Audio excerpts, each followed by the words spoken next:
We'll start our demonstration here in the Paws and Claws shelter, and this is the only public area of the shelter. So this is why we do ask all volunteers to wear their name tags so that they can go to beyond the public access areas of the shelter. When we start here, we also tell people about the new shelter that we're going to be building come this summer, hopefully. We also have brochures for members if they would like to become members of Paws and Claws or the Guardian Angel program. No one is required to be a member of Paws and Claws in order to volunteer, but it is one of the ways that you can also support the shelter and help with provide funds for the organization. Volunteer at the shelter to walk the dogs. You don't need to wait here or stop into the office and check in.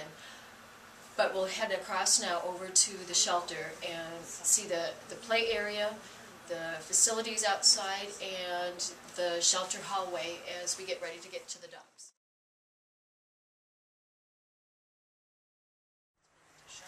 This is the entrance for the volunteers and staff members. When you do come to walk dogs, you want to dress for the weather. Wear good foot gear. As you see, it's pretty icy at some spots, and I do wear some ice clips on my boots at times to help cut down on that risk of falling.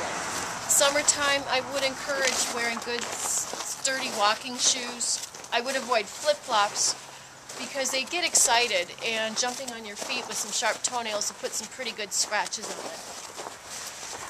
I would suggest not wearing jewelry other than maybe a watch, because they do get excited. If they're jumping, they could wind up catching your earrings, your necklace, and break them or pull your earrings out.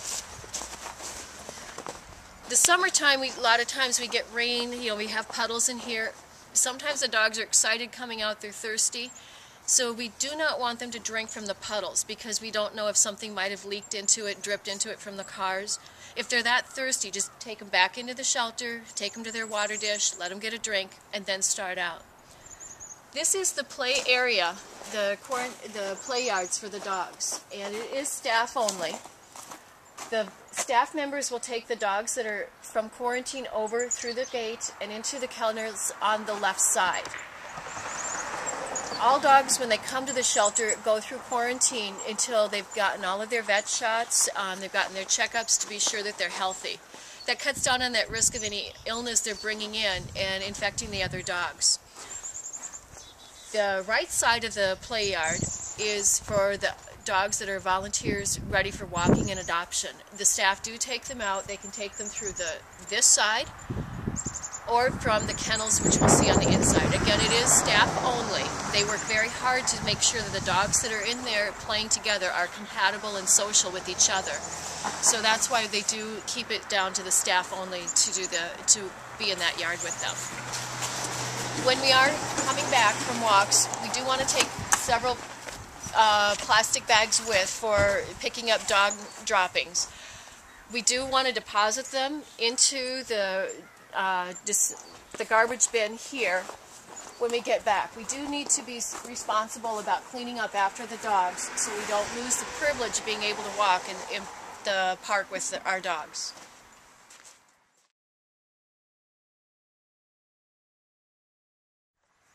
Okay, this is the shelter and the volunteer hours are posted. You don't need to sign up to come in at any time, but these are the hours that the shelter is available for coming to walk dogs. Staff members are here during those times, and anytime if you've got questions about what dog should I take out, anything about them, ask a staff member. They usually don't wear name tags because they don't want to risk getting the dog scratched by them, but they're all approachable. If other volunteers are there, we're the ones wearing the name tags. Ask anybody. They're always happy to ask questions or answer questions for you.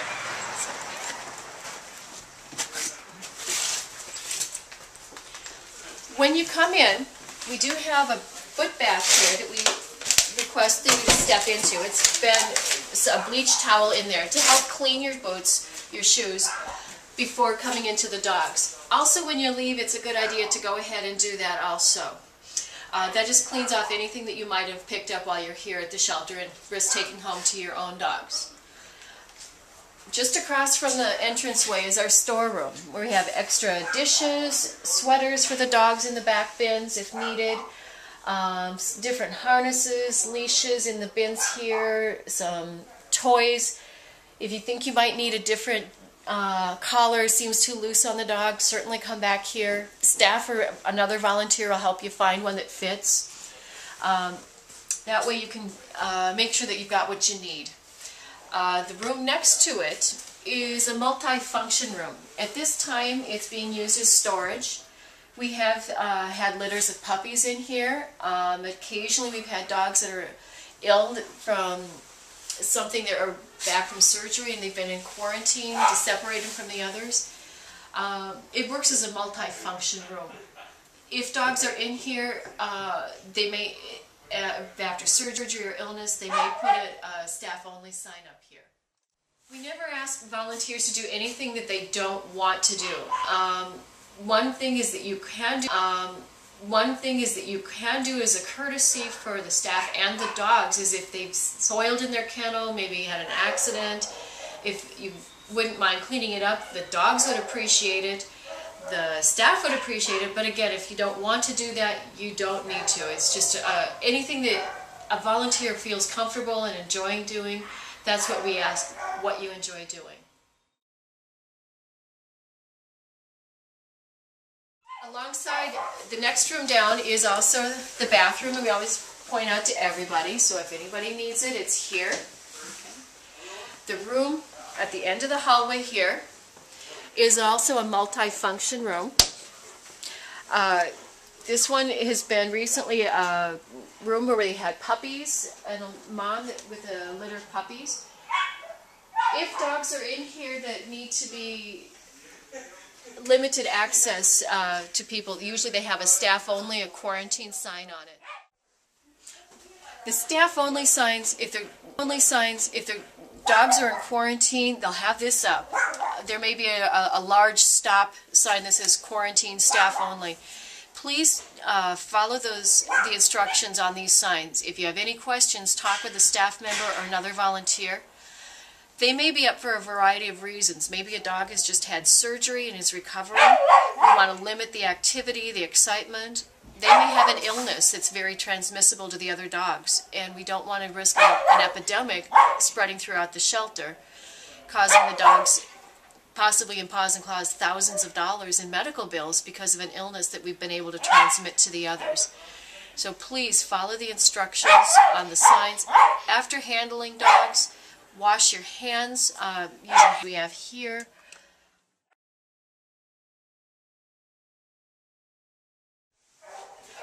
This board has a lot of different information. What I really like, and you'll find this in the back of your Green Volunteer manual that's online, is the information about dog postures.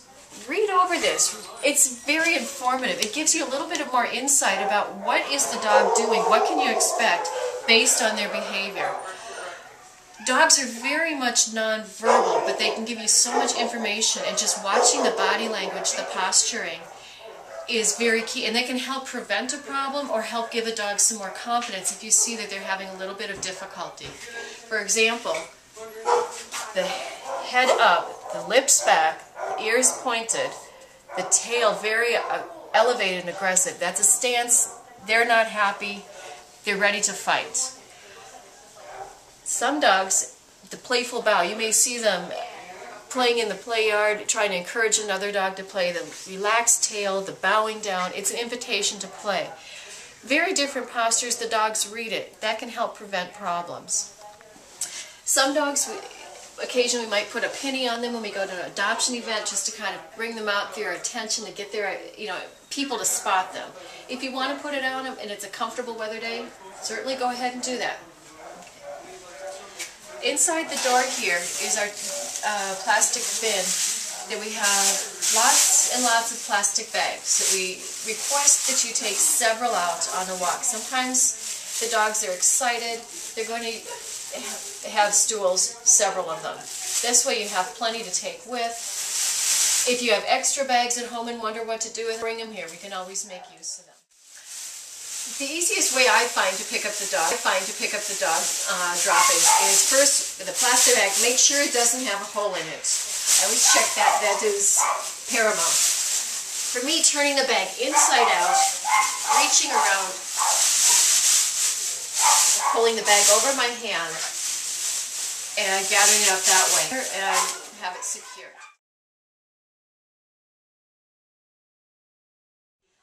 There's several different colored name tags you may see volunteers wearing. The white ones are the younger volunteers that are ages 8 to 13, and they'll have a white tag. They are needed to be walking with a parent or guardian, double leashing the dogs. The yellow volunteers are the 14 to 15-year-olds. They still follow the same activities as the white volunteers. White and yellow volunteers are not allowed in the kennel areas, and to walk the dogs they do need to be with their parent or guardian, and 2 leashes on the collar with the parent controlling the main leash. New volunteers ages 16 and over are green volunteers, and we're allowed to walk the dogs behind the shelter, across the bridge, around Cook Park perimeter, avoiding the play areas. When you have 12 hours of time in, then you can become a Green 2 volunteer. That allows you to walk the dogs further along the bike paths up to 11th Avenue towards the south and up towards Broadway towards the north. You're also able to take the dogs, green dogs, to adoption day events and assist with those. If people would like to further their knowledge training after they've had 12 hours of time in, they can sign up for the Purple Volunteer class. And that allows you to work the purple dogs. They're the ones that may have a little bit more issues, that need a little bit more guidance. Maybe they're dog aggressive with others. They may be a large-sized dog that not every person is able to handle. They may be a timid dog, and timid dogs need a different way of working with them to help them gain confidence, become more confident in their behavior, and make them much more adoptable. And also volunteers, if they would like to help with training in different levels, maybe dog volunteer training, other volunteers assisting in other things, they can become a blue volunteer.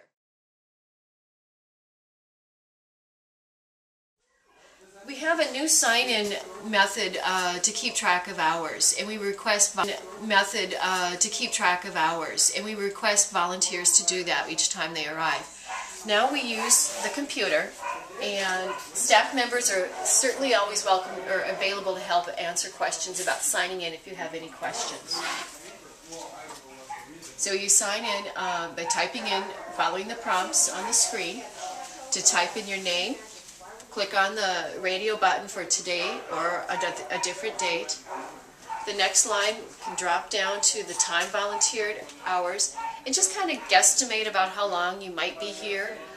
If it's longer than that, you can always sign in at the end and increase that time. There's a drop-down arrow that has the times in quarter-hour increments. If you continue to scroll down, off the sidebar there is a section about what type of volunteer you're doing, dog or cat or other. And the next line, what is it that you're doing? Today, orientation, walking dogs. You can just kind of scroll down and click on the section is appropriate. At the bottom, just click the submit and it's ready for the next person. When you're ready to walk the dogs, find your name tag. The recipe boxes are here. It'll be in front of the letter of your last name. You may have to search through it. The yellow bin holds different name tag holders. When you're finished for the day, put your name tag back into the box. Put the holder back in the yellow bin so it's ready for others.